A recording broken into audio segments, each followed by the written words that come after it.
દોસ્તો, ફરી એકવાર હાર્દિક સ્વાગત છે તમારું મારી YouTube ચેનલમાં. અને આજે આપણે જાણવાના છીએ કે ભાઈ ડેડિયાપાડાના ધારાસભ્ય ચૈતર વસાવા તેમના જામીન શું કામ રદ કરવામાં આવ્યા છે અને શું તેમાં મોટો કોઈનો હાથ છે, શું કોઈ જાણી જોઈને આવું કરે છે?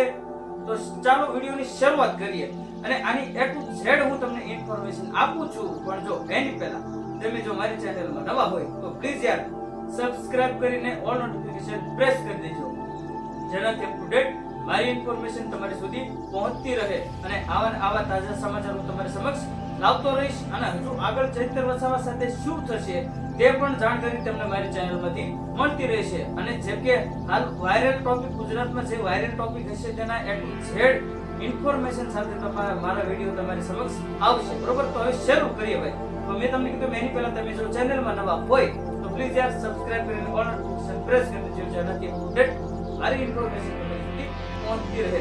હવે શરૂ કરીએ ભાઈ. શું કામ ચૈતર વસાવાના જામીન રદ કરવામાં આવ્યા છે? મેઇન ટોપિક એ છે આપણો, બરોબર. અને આની વચ્ચે શું કોઈ કારણોસર કરવામાં આવ્યા છે કે કોઈ લોકોનો પાછળ આની હાથ છે, આની પાછળ કોઈનો હાથ છે, એનું ટોટલ ઇન્ફોર્મેશન હું તમને આપું છું. પણ વિડીયોમાં બન્યા રહો એટલે તમને A to Z માહિતી મળી જશે, બરોબર. અને શું ફરી એકવાર મુદત કેમ કરવામાં આવી છે ચૈતર વસાવાએ, બરોબર.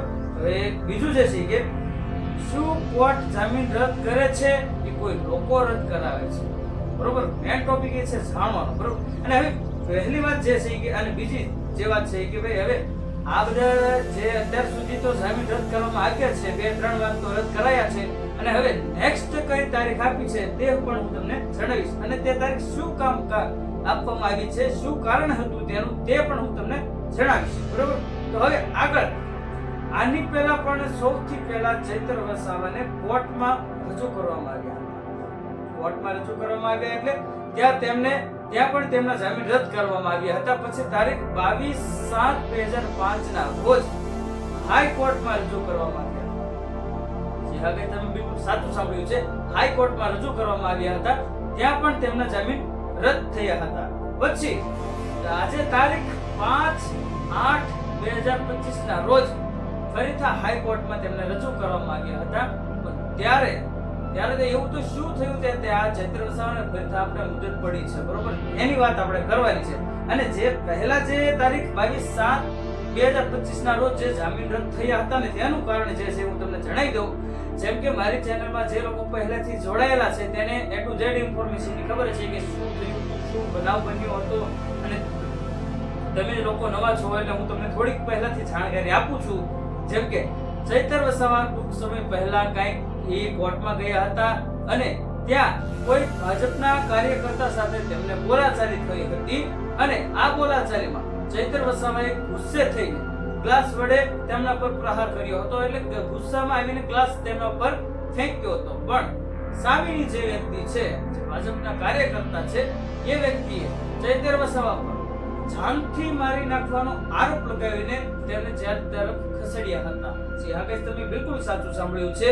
જે મેન વાત જે છે એ આ છે કે ભાઈ ચૈતર વસાવાએ મારી પર જાનથી મારી નાખવાનો હુમલો કર્યો છે. માત્ર ને માત્ર ગ્લાસ ફેંક્યો હતો. અને સામાવાળા વ્યક્તિએ એવી અરજી દાખલ કરી છે કે ભાઈ મને જાનથી મારી નાખવાનો પ્રયાસ કર્યો હતો.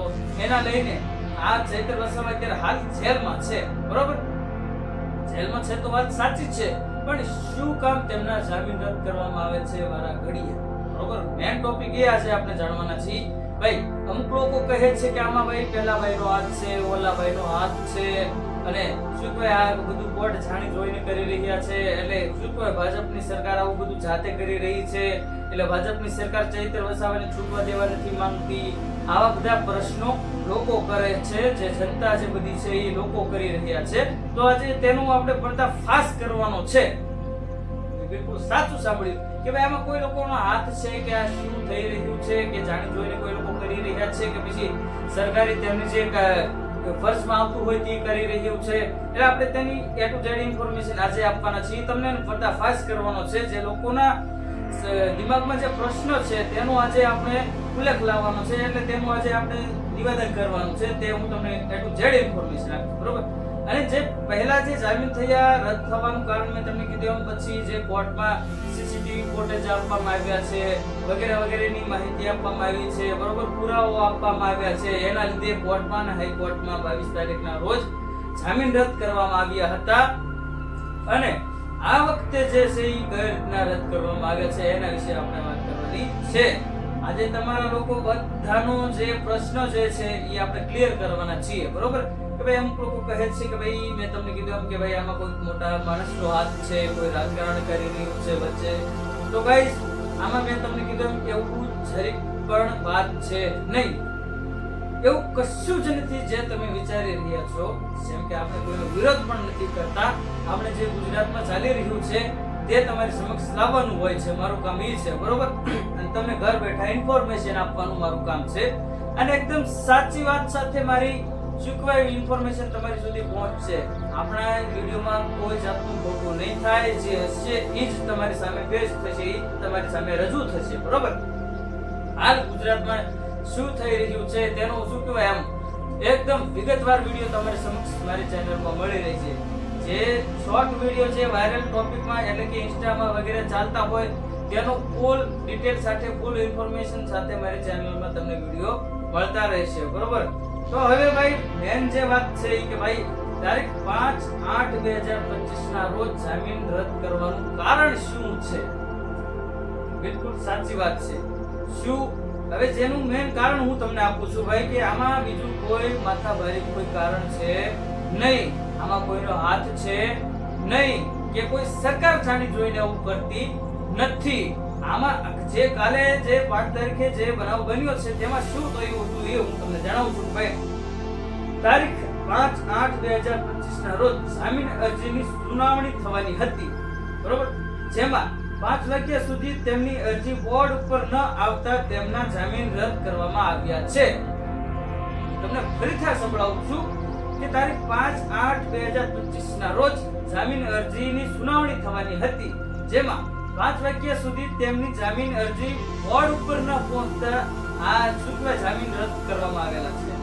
એટલે તેમના જે ડોક્યુમેન્ટ હોય છે, તેમના જે કાગળિયા હોય તે 5 વાગ્યા સુધી બોર્ડ ઉપર પહોંચ્યા નથી, એટલે હાઈકોર્ટમાં પહોંચ્યા નથી, એના લીધે જામીન રદ કરવામાં આવેલા છે. તમે બિલકુલ સાચું સાંભળ્યું છે. અને આમાં બીજું કોઈનો શું હોય, કોઈ સરકારની કોઈ બેદરકારી નથી કે નથી કોઈ લોકોનો આની પાછળ હાથ કે કોઈ સરકાર જાણી જોઈને આવું નથી કરતી, બરોબર.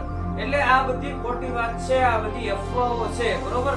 જે વાત મેન છે જે આ વાત છે કે ભાઈ જે જામીન અરજી તેમની બોર્ડ ઉપર ન પહોંચતા તેમના જામીન રદ કરવામાં આવ્યા છે. જેમની આજે સુનાવણી થવાની હતી, 5 વાગે તેમની સુનાવણી થવાની હતી, તેના જામીન અરજી બોર્ડ ઉપર ન પહોંચતા આ જામીન રદ કરવામાં આવ્યા છે. અને હવે નેક્સ્ટ જે તારીખ જે છે એ આપવામાં આવેલી છે, નોટ કરી લેજો, 13 ઓગસ્ટ. 13 તારીખના રોજ ચૈતર વસાવાને હાઈકોર્ટમાં ફરીથી રજૂ કરવામાં આવશે, બરોબર.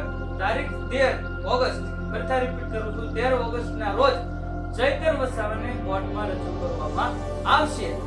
13 તારીખ પછી ચૈતર વસાવા સાથે શું થશે એની પણ હું તમને ઇન્ફોર્મેશન આપતો રહીશ. આવનારા સમયમાં શું થશે, શું તેથી 13 તારીખના રોજ ચૈતર વસાવા જેની બહાર આવશે કે નહીં આવે, શું તેમના જામીન રજૂ થશે કે નહીં થાય, તે A to Z ઇન્ફોર્મેશન મારી ચેનલમાં મળતી રહેશે. એકદમ ટોપિક ટુ ટોપિક વિડિયો આપણી ચેનલમાં તમને મળતા રહેશે, બરોબર. એકદમ આમ શું કહેવાય 1 by 1 તમને એની ઇન્ફોર્મેશન મારા વિડિયોમાં મળતી રહેશે. જેમ કે હવે મળીએ નેક્સ્ટ વિડિયોમાં. ત્યાં સુધી જય હિન્દ, જય ભારત.